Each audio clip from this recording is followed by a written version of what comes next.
D'accord, celle-ci est importante. Dans l'histoire de notre espèce, nous avons découvert 6000 exoplanètes, c'est-à-dire des planètes hors de notre système solaire. Et parmi ces 6000 exoplanètes, voici la meilleure photo que nous ayons jamais prise de l'une d'elles. Un simple point flou. Je ne sais pas pour vous, mais je veux voir des rivières, des montagnes, voire des villes extraterrestres. Mais il y a un problème. Voici le JWST, le télescope le plus puissant jamais lancé dans l'espace, avec un miroir de 6,5 mètres de large. Mais pour prendre une image haute résolution d'une planète extraterrestre, il nous faudrait un miroir de 4,20 km de large.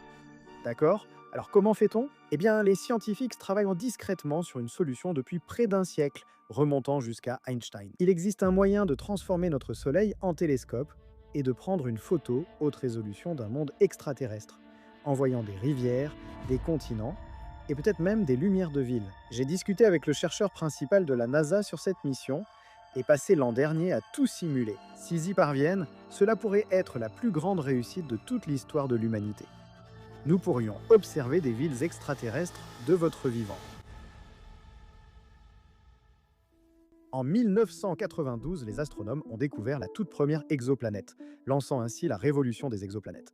Ils les détectaient essentiellement de deux manières. Vous pouviez soit observer une étoile et attendre de la voir osciller légèrement grâce à la gravité de la planète, soit attendre une baisse de la luminosité de l'étoile causée par une planète passant devant elle, comme la Lune qui assombrit le Soleil lors d'une éclipse. Mais ces deux méthodes sont des moyens indirects de trouver des exoplanètes.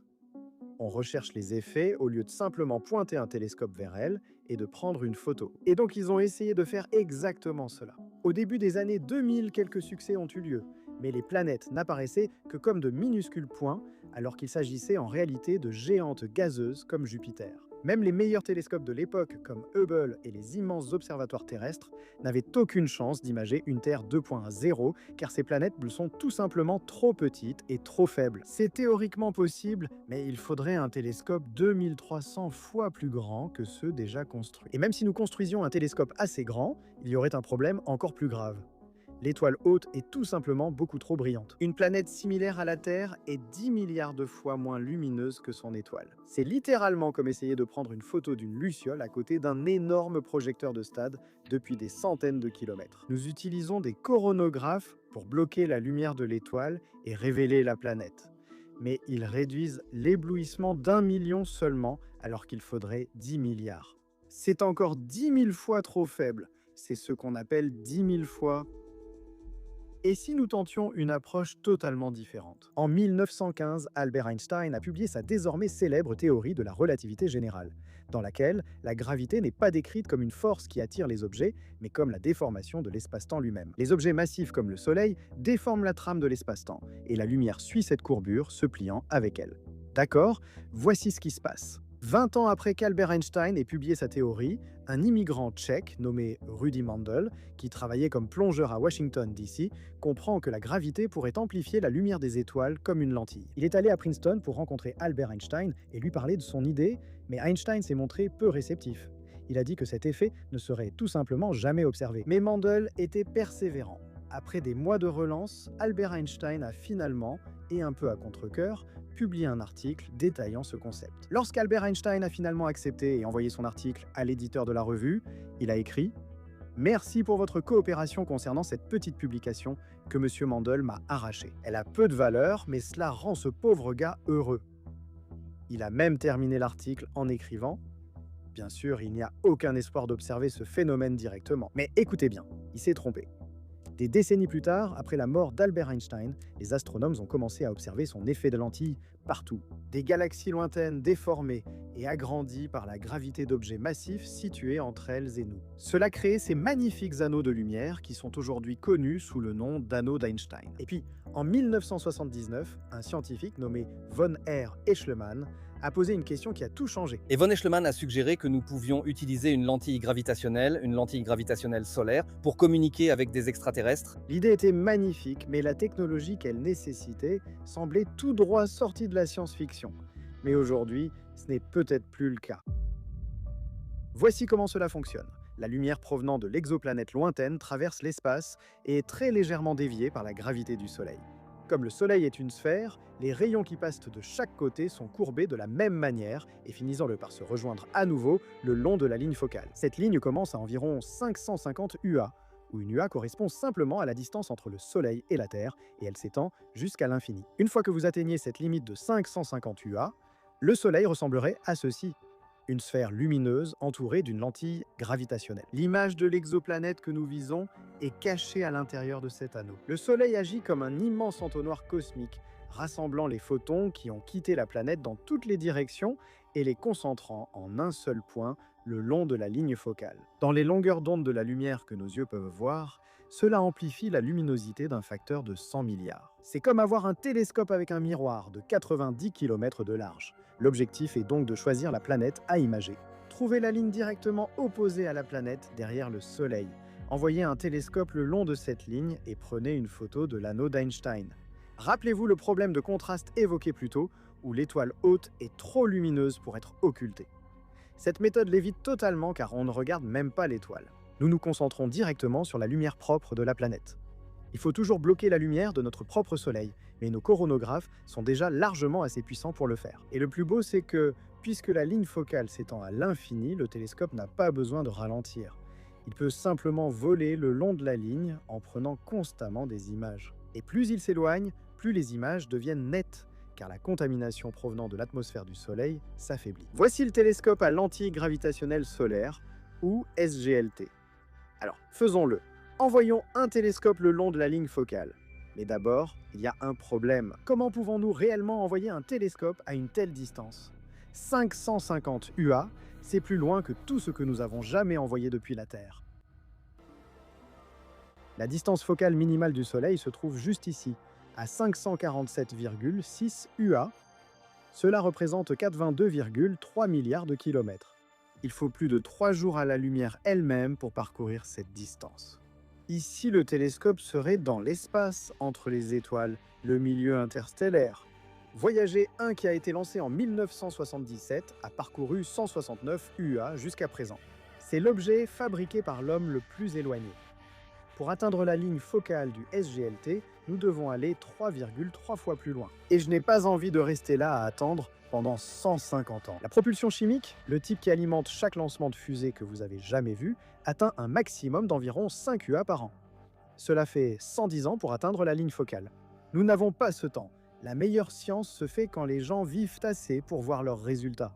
Un délai de 150 ans ne motive personne. Je souhaite lancer une mission réalisable du vivant d'un scientifique, ce qui exige d'agir rapidement. Donc l'objectif, c'est que le SGLT soit opérationnel dans les 25 ans. Alors, comment fait-on ? Eh bien, il faut aller vite. Après des années à tester différentes possibilités et à évaluer des solutions, l'équipe a retenu une méthode privilégiée. Voile solaire. Les photons du Soleil sont sans masse mais possèdent une quantité de mouvement.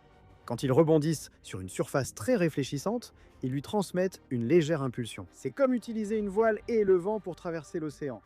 Mais ici, la lumière permet de parcourir le cosmos à 25 unités astronomiques par an. Ils doivent effectuer une manœuvre appelée la plongée solaire.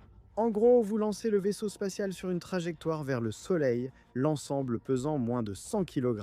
Et ensuite, en chemin, vous déploierez la voile solaire. La conception comporte une poutre centrale qui s'étend de chaque côté du vaisseau spatial. Et le long de celle-ci, il y a 16 voiles rectangulaires, chacune ayant une surface de 1000 m². En additionnant leur surface, cela équivaut à on obtient l'équivalent d'environ 2 terrains et demi de football en surface de voile. Elle a conçu ainsi pour que chaque voile s'incline indépendamment, permettant de diriger précisément le vaisseau spatial. Là, ça devient fou. La voile doit être incroyablement fine, environ 70 fois plus fine qu'un seul cheveu humain. Cette immense voile entière ne pèse que 32 kg puisqu'elle est faite d'un film de nanotubes de carbone extrêmement léger, recouvert d'étain. Ils vont s'approcher tellement près du Soleil que la voile doit pouvoir résister à 3200 degrés Celsius. C'est 2 fois plus chaud que le point de fusion de l'acier. En s'approchant du Soleil, les voiles seront perpendiculaires à l'étoile, évitant ainsi toute déviation de trajectoire. Et puis, à leur point le plus proche, ils ne seront qu'à 15 millions de kilomètres de la surface du Soleil, soit environ 1/10 de la distance entre la Terre et le Soleil. S'approcher ainsi leur donne une énorme assistance gravitationnelle, la gravité du Soleil propulsant la sonde et la projetant hors du système solaire sur la trajectoire requise pour la ligne focale. Lors de cette approche, les voiles solaires se déploieront, permettant à la lumière solaire d'accélérer rapidement la sonde. La plongée solaire leur permet d'atteindre 125 km par seconde, soit 26 unités astronomiques par an. À cette vitesse, ils atteindront la ligne focale en 20 ans. Après 2 ans, les voiles ne servent plus à rien puisque la lumière du Soleil est tout simplement trop faible aux confins du système solaire. Alors elles sont éjectées dans l'espace. Après 7 ans, le vaisseau spatial dépasse Voyager 1. Et enfin, après 20 ans complets, le télescope est en place le long de la ligne focale et il entrera en service pour les 10 prochaines années. Maintenant, imaginez ceci. Nous construisons le télescope, nous l'envoyons là-bas, et nous attendons 20 ans, puis enfin nous l'allumons, et le télescope est en panne. Que fait-on? Eh bien sûr, l'équipe SGLT y a aussi pensé. Donc le plan n'est pas seulement d'envoyer un vaisseau spatial, mais des centaines. Voici comment cela fonctionne. Chaque lancement transporte 6 CubeSats, et chacun a un rôle spécifique. Certains transportent des segments de miroir pour le télescope. L'un d'eux transporte un coronographe pour bloquer la lumière du Soleil. L'un gère les communications avec la Terre. L'autre transporte une source d'énergie nucléaire, car il n'y a pas assez de lumière solaire là où ils vont pour utiliser des panneaux solaires. Chaque CubeSat a sa voile solaire pour être lancé sur la bonne trajectoire. Une fois éjecté, il s'assemble ensuite automatiquement en un vaisseau spatial prêt pour la mission. Le télescope lui-même n'a pas besoin d'être énorme, seulement un miroir d'environ 1 mètre. C'est parce que le Soleil fait tout le travail difficile pour vous. Il suffit d'être là-bas pour capturer l'image. Et ils n'en prendront pas qu'un seul. 5 ou 6 de ces vaisseaux doivent être prêts pour la mission afin de capturer l'image, car photographier une planète depuis l'anneau d'Einstein est assez complexe. Et voici la partie la plus folle. Ils veulent lancer un groupe complet de ces vaisseaux spatiaux chaque année. Cela forme ce qu'ils appellent le collier de perles. C'est un peu comme un collier qui s'étend du Soleil jusqu'à l'espace interstellaire. Chaque perle est un groupe de petits vaisseaux spatiaux lancés tous les ans, espacés de 25 unités astronomiques, soit la distance entre le Soleil et Neptune. Et j'adore ça parce que cela signifie que si quelque chose ne va pas avec l'une des perles ou l'un des télescopes, la mission reste assurée. Les perles transmettront leurs données par communication laser d'une perle à l'autre, puis jusqu'à la Terre. L'image entière ne fera qu'environ 6 mégaoctets et prendra environ 13 heures à transmettre. Sans compter le temps de trajet de la lumière, bien sûr. Chaque perle possède tout le matériel nécessaire pour un système d'imagerie complet, incluant télescope, alimentation et communication. Elles forment une chaîne de relais, une flotte d'observatoires et un système de sauvegarde complet. Les perles suivantes peuvent intégrer des technologies plus avancées. Une perle lancée au cours de la 5e année profite de 5 ans de progrès supplémentaires en sciences des matériaux, informatique et intelligence artificielle. D'accord? Il y a une chose que je ne vous ai pas encore dite à propos de cette mission. Il n'y a pas qu'une seule ligne focale. Il y en a une infinité. Chaque planète a sa propre ligne focale, exactement à l'opposé du Soleil. Cela signifie que nous ne viserons pas une seule planète. Nous choisirons plutôt plusieurs cibles différentes, chacune ayant sa propre ligne focale. L'équipe a une liste restreinte de candidats comme Kepler 186F, la première planète de la taille de la Terre trouvée dans une zone habitable, et LHS 1140BB, la planète en forme d'œil. Mais voici les 3 principales cibles. La numéro 3 est Gigi 273b, une super-Terre située à 12,4 années-lumière de nous. Ce monde orbite autour d'une étoile naine rouge très calme et reçoit seulement 6% de lumière en plus que la Terre de son étoile. C'est l'un des meilleurs candidats à l'habitabilité parmi les exoplanètes connues. Le numéro 2 est le célèbre système Trappist-1 et celui-ci est spécial. Il se trouve à 40,7 années-lumière d'ici et il contient 3 mondes rocheux situés soit à l'intérieur, soit très près de la zone habitable. Cela donne à l'équipe une occasion unique d'imager plusieurs planètes d'un seul système stellaire. Et le numéro 1 est Proxima Centauri b, notre voisine la plus proche, à seulement 4,24 années-lumière, l'exoplanète potentiellement habitable la plus proche connue. Cela signifie que nous aurons la meilleure résolution au niveau de la surface en imageant cette planète. S'il y a des extraterrestres qui y vivent, nous devrions pouvoir les voir avec le SGLT. Avec ces cibles, voici à quoi ressemble notre mission. Des lignes focales s'étendant dans l'espace interstellaire. Chacune reçoit sa propre flotte de vaisseaux spatiaux conçus pour imager l'anneau d'Einstein et renvoyer ces données vers la Terre. D'accord, voilà la vue d'ensemble de la mission. Mais une fois les télescopes sur place, lorsqu'ils suivent la ligne focale, comment obtient-on une image d'une planète grâce à l'anneau d'Einstein? C'est là que la mission devient pur génie, et ça ressemble à de la science-fiction, mais c'est de la vraie physique. Voici la ligne focale pour Proxima Centauri b. Regardons une de nos perles. Il y a 5 télescopes d'1 mètre par perle, et chacun d'eux a un rôle important. Nous devons transformer cet anneau d'Einstein déformé en une belle image de la surface de la planète. L'image de toute la planète n'est pas cachée à l'intérieur de cet unique anneau. En réalité, elle est projetée dans le ciel sous la forme d'un grand cylindre. Nous devons donc déplacer les télescopes le long de ce cercle en prenant des photos de l'anneau d'Einstein à chaque emplacement. Pour Proxima Centauri B, le cylindre fera 32 km de large lorsque les télescopes seront à 650 UA. À mesure qu'il s'éloigne, le cylindre s'élargit de façon linéaire. Lorsqu'ils seront à 1200 UA, les cylindres feront 57 km de large. Chaque télescope possède son coronagraphe interne pour bloquer la lumière solaire intense. Mais le bruit de la couronne solaire active reste important. On vous conseille de ne jamais pointer un télescope vers le Soleil lors de l'achat. Mais c'est exactement ce que nous devons faire. Pour gérer cela, 4 télescopes imageront l'anneau d'Einstein, tandis qu'un autre, placé hors du cylindre d'imagerie, capturera la couronne solaire. Ils obtiendront ainsi une mesure précise de l'atmosphère solaire sans l'anneau d'Einstein, à soustraire des données des 4 autres télescopes pour obtenir une image claire de l'anneau. Voilà leur méthode.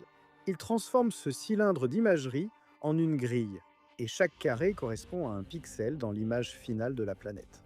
Pour Proxima Centauri B, qui est imagé à 650 UA, chaque pixel est physiquement séparé de seulement 31 mètres. Les 4 télescopes effectuent cette danse, se déplaçant selon un schéma à travers la grille, prenant des images de l'anneau d'Einstein. Pour obtenir une image exploitable de l'anneau pour reconstituer celle de la planète, il faut positionner le télescope avec une grande précision.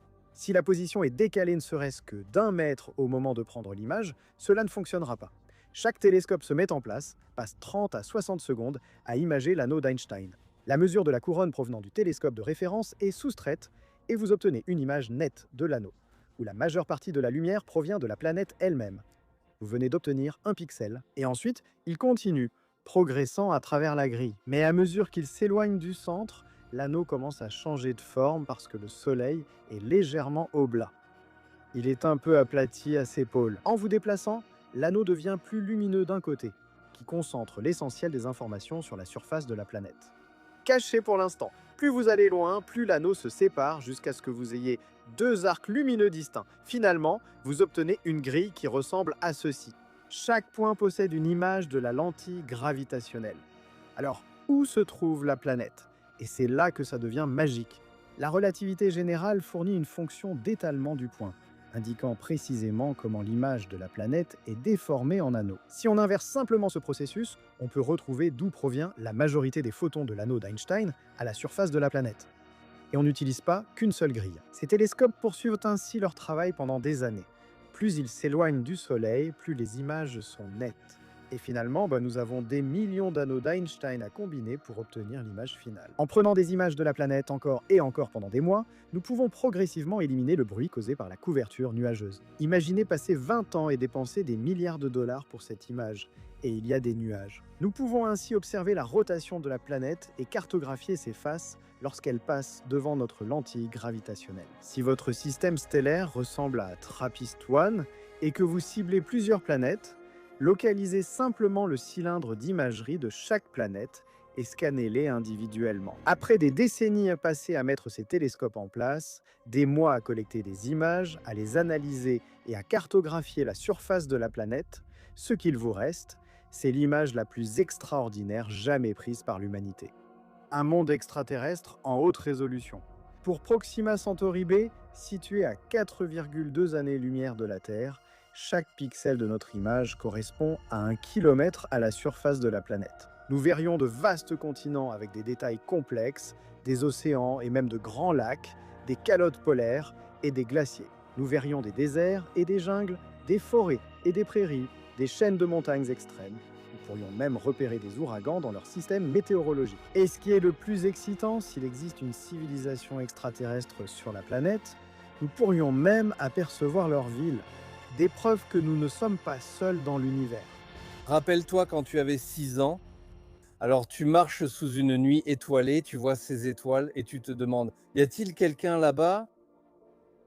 Et n'oublie pas, parce que nous lancerons un essaim le long de plusieurs lignes focales différentes, nous n'obtiendrons pas qu'une seule planète. Chaque ligne focale supplémentaire que nous ajoutons à cette mission nous donne au moins un tout nouveau monde à étudier. En choisissant un système comme TRAPPIST-1, 3 planètes distinctes sont observées via une seule ligne focale. Et il ne s'agit pas seulement de belles images. Avec ces données, nous mesurons la composition de leur atmosphère et cherchons des signes de vie extraterrestres. Et encore mieux, nous pouvons mesurer directement d'où proviennent ces gaz sur la planète. S'il y a beaucoup de méthane sur la planète, un gaz qui est généralement produit par la vie ici sur Terre, nous pourrions localiser le continent ou la forêt exacte d'où il provient. Grâce à des observations sur plusieurs années, nous pourrons suivre les régimes météorologiques et vérifier si la planète est géologiquement active, avec plaques tectoniques et volcans comme sur Terre. Si nous réussissons cela en utilisant le Soleil pour imager une exoplanète, je pense que ce sera la plus grande réussite que notre espèce ait jamais accomplie. Plus grand que d'avoir marché sur la Lune, fendu l'atome ou séquencé le génome humain. Alors, où en sommes-nous maintenant? Je veux que cela se produise de mon vivant. La NASA a un programme appelé Innovative Advanced Concept Programme. Il finance que des idées à haut risque et à haute récompense. L'équipe de Slava a terminé la première phase en 2017, montrant qu'un télescope d'1 mètre à 550 UA peut théoriquement imager des exoplanètes. Les lois de la physique le permettent. Puis en 2018, ils ont terminé la phase 2, ils ont reçu 500 000 $ et ont réalisé 3 percées. Ils ont compris comment extraire l'image de l'anneau d'Einstein, développer l'architecture en SM que je vous ai montré et trouver comment y arriver assez rapidement avec des voiles solaires. En 2020, ils ont obtenu le financement de la phase 3, dernière étape du programme. À ce jour, seuls 3 concepts ont atteint cette phase. Ils ont reçu 2 millions de $ et conçu une architecture de mission complète, réalisant calculs et simulations pour dire « Donnez-nous cela, nous vous donnerons l'image ». Slava a reçu un financement privé d'une fondation philanthropique anonyme pour construire un vaisseau spatial de démonstration nommé Sundiver. Il testera la technologie de la voile solaire. Il prévoit dans ce de lancer l'année prochaine. Selon une estimation approximative, la mission complète SGLT coûterait environ 40 milliards de $ sur 4 décennies, soit environ 1 milliard de $ par an. D'accord. Et avant de paniquer, c'est 5 fois moins que l'ISS, 20 fois moins que les missions Apollo. Et n'oubliez pas, l'armée américaine dépense environ 2,6 milliards de $ chaque jour. Il pourrait y financer entièrement cette mission pour prendre une vraie image d'une exoplanète extraterrestre en environ 2 semaines. Et une mission de cette envergure ne sera pas menée uniquement par la NASA. Ce sera un effort mondial réunissant plusieurs pays pour réaliser ce qu'Einstein jugeait impossible. Ce n'est pas qu'une expérience de pensée. Aujourd'hui, c'est de la vraie physique et je vais faire une prédiction. Je verrai cette image d'une exoplanète extraterrestre, probablement Proxima Centauri b, avant d'avoir 70 ans. J'ai 25 ans maintenant, donc je leur donne environ 50 ans. Ce sera un jour magnifique. Mais ce n'est pas fini, car cette idée va bien au-delà du simple fait d'essayer de prendre une seule image. D'accord, imaginons qu'on réussisse. On photographie l'exoplanète et découvre des preuves solides d'une vie extraterrestre intelligente. Que se passe-t-il après? Cette idée fonctionne dans les deux sens et permet de créer quelque chose d'extraordinaire. L'Internet galactique. Chaque étoile de la galaxie peut être utilisée de la même manière comme une lentille gravitationnelle. Pour les petites étoiles, la région focale débute plus près. Pour les grandes, elle est plus éloignée. La région focale d'une naine rouge typique, qui représente environ 70% de toutes les étoiles de la galaxie, commence à environ 250 UA. C'est 2 fois plus proche que la nôtre. Alors, que se passerait-il si, au lieu de placer un télescope au point focal, on mettait simplement un récepteur? Comprenons cela avec une expérience de pensée. Imaginez que nous placions ce récepteur au foyer gravitationnel du Soleil et que nos voisins extraterrestres en place un au foyer gravitationnel d'Alpha du Centaure. Le Soleil amplifie les signaux qu'il nous envoie et Alpha du Centaure amplifie tous les signaux que nous choisissons de leur envoyer. Les lentilles gravitationnelles amplifient tout signal d'un facteur d'1 milliard. Donc vous pouvez envoyer un signal extrêmement faible et il arrive parfaitement clair, sans aucune erreur et sans aucune perte de qualité. Quand on fait les calculs, la puissance du signal nécessaire pour ce lien de données sans erreur entre le Soleil et Alpha du Centaure s'avère être de seulement 0,0001 watts. L'émetteur de votre téléphone utilise environ 2000 fois plus d'énergie que cela, et nous ne sommes même pas obligés d'envoyer des ondes radio. La lumière permet d'encoder bien plus d'informations dans nos messages grâce au transfert optique de données. Tout compte fait, les extraterrestres d'Alpha du Centaure pourraient recevoir 10 mégaoctets de données par seconde de notre part. C'est suffisant pour diffuser cette vidéo en HD sans aucune mise en mémoire tampon. Pour y parvenir, sans utiliser la lentille gravitationnelle, il faudrait remplacer votre petite antenne d'1 mètre par un télescope de 50 km de large et votre signal de quelques microwatts par toute la production électrique d'une petite ville. Le Soleil vous offre ces 2 améliorations gratuitement. Imaginez un avenir où tous les systèmes stellaires de la galaxie seraient reliés par des signaux via la lentille gravitationnelle. Vous pouvez envoyer un message d'un bout à l'autre de la galaxie sans aucune perte de données, à la vitesse de la lumière, pour presque aucune dépense d'énergie. L'Internet galactique. Le plus fou, c'est qu'il est peut-être déjà en marche et que nous ne sommes simplement pas encore allés l'écouter. Un monde existe où, en envoyant nos télescopes jusqu'à cette région focale, nous réalisons ne pas être seuls. Peut-être que les extraterrestres communiquent par lentille gravitationnelle depuis toujours, mais nous n'avons jamais écouté. En faisant des recherches pour être à pâtage pour cette vidéo, je ne pouvais pas m'empêcher de penser, et si nous poussions cette idée à l'extrême? Alors, qu'est-ce qui est plus grand qu'une étoile?